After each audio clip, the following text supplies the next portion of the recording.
It's head gasket time on this brand new engine. The copperhead gasket turned out to be a leaker. It was a big disappointment. I was hoping that thing would work. So I've been using these on the last two engine rebuilds. Water pump covers from Mac Daddy Racing. So to drain the coolant, I just need to pull that screw out. I was going to take this thing outside and lean it over to the right to drain the coolant, but I'm going to see how it does just sitting like this, sitting on the stand. It's a little bit of a mess. Loosen the radiator cap. Oh, there it goes.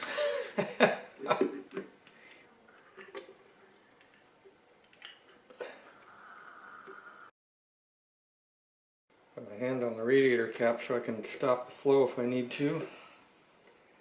This looks like it's going to work. I think I'm going to go rinse my hand off. Question is, will it spurt out like that when I take one of these guys off? Hope not. No. But it is making a big mess. Got a second container over there.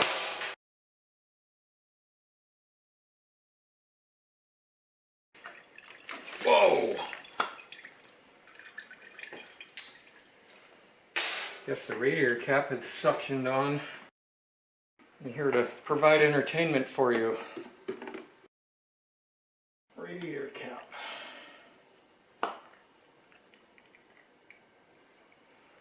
That's better. Just hurry up. I have patience for this. It should be good. I'm going to go to the other side. I'm on the gear shift side now. YouTube's all about entertainment. What people want to see is crashes and big messes.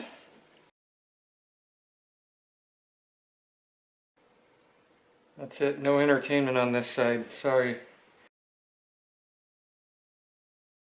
Tighten it up now so I don't forget. I mopped up the mess I made on the floor. I didn't get any on me, at least on my clothes. Didn't shoot it off onto this bike. I just got to clean up a mess here.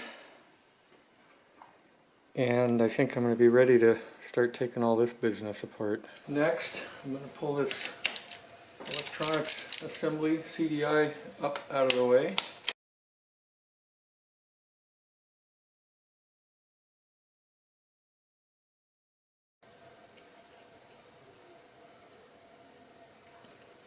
And slide the hose up. Oh, I need to disconnect that temperature sensor. How do I have that thing wired? That's a COSO one. That guy's disconnected.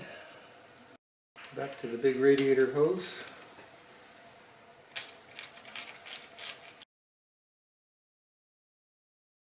Now disconnect this guy. Hopefully it'll separate easily.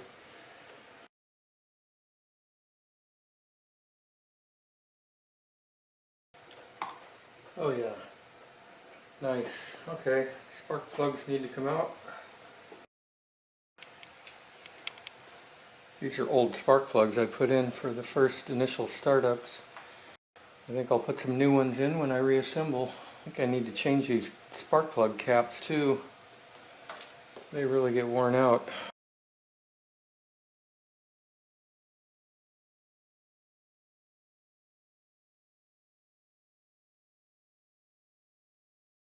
Just as the trusty Yamaha manual says, I'm going to loosen the head bolts in reverse order, starting with number 10. Half a turn ish. It's 9 or 6. It's a 9. 8.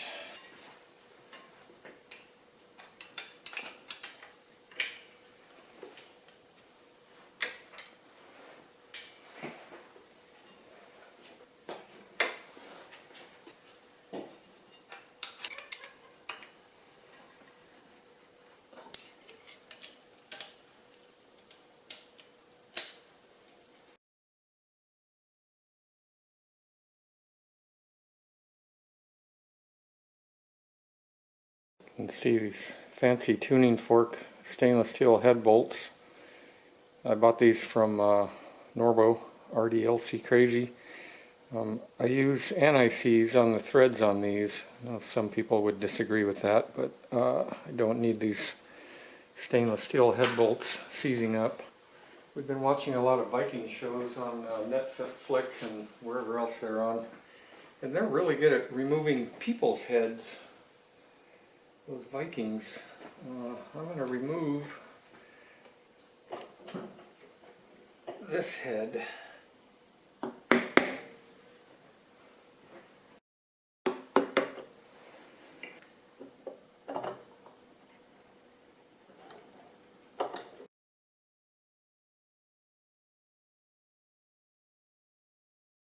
Come on, gasket, you gonna come off or stay on? Both. There we go.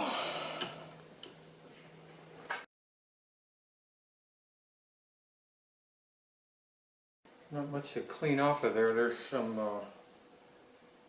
Permatex copper spray gasket stuff on there. Fresh paper towel.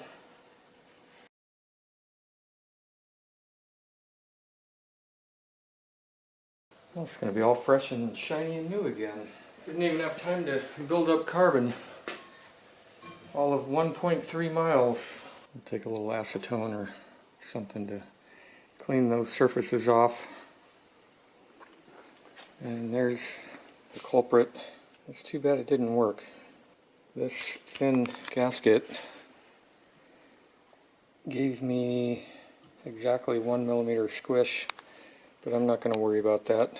Let's measure 3 different head gaskets. First, the copper one, 0.65 millimeter, 0.64. I did use 3 layers of Permatex copper spray on that stupid thing, but clearly it didn't work. This head gasket is a Vesrah gasket that I ran on my yellow Thrasher bike for years and years and years. 0.83. The Yamaha head gasket, I was going to say that I took out of this engine, but I don't think it is because this has been run. This has all 3 layers. 0.96, 0.95. When I replace the gasket, which is hopefully in the mail now, I'm going to go from 1.0 to 1.3 using all 3 layers of a Yamaha head gasket. That's alright, I can live with that. That's what my yellow bike is right now. Runs great.